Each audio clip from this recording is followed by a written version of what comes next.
Greetings everyone, I am Tayab Moin from University of Chittagong, presenting our research entitled Designing Novel Epitope-Based Vaccine Against Epstein-Barr Virus. Starting with the hope that everyone hearing to me is all good, and I am deeply saddened for all of the departed souls across the world due to COVID-19 pandemic. Right away, amidst the pandemic due to coronavirus, I'm really honored to get the platform to present our research in Latin America Symposium 2020.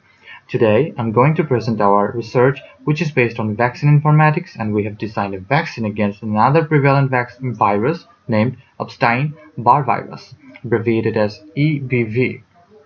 Well, EBV is considered as an oncovirus and which is the primary cause of infectious mononucleosis.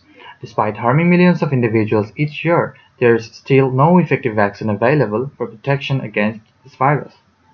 In our study, we have designed an epitope-based vaccine using an immune informatics approach. 3 different crucial glycoproteins were chosen as potential targets for vaccine construction. So we have selected the virus and retrieved the protein sequences, which were then subject to antigenicity and physiochemical property analysis.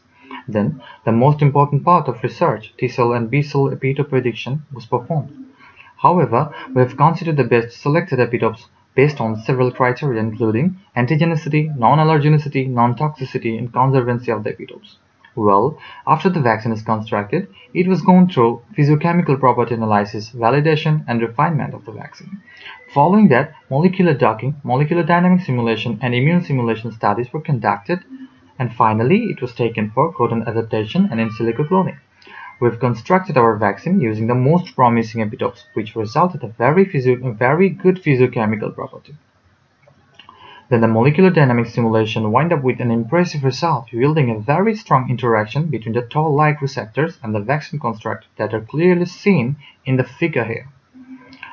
After successful docking, MD simulation was conducted on the vaccine TLR8 duct complex, which showed that majority of the amino acids of our proteins had very low possibility of deformation, which proved that the duct structure was quite stable throughout the experiment. And in the immune simulation study, the primary immune response against the vaccine was predicted to stimulate significantly, as indicated by the gradual increase in the levels of different immunoglobulins that are shown in the figure here. And finally, E. coli K strain was selected to clone the virus using peptide plasmid vector. Well, therefore, the study reveals that the vaccine construct as a potential candidate.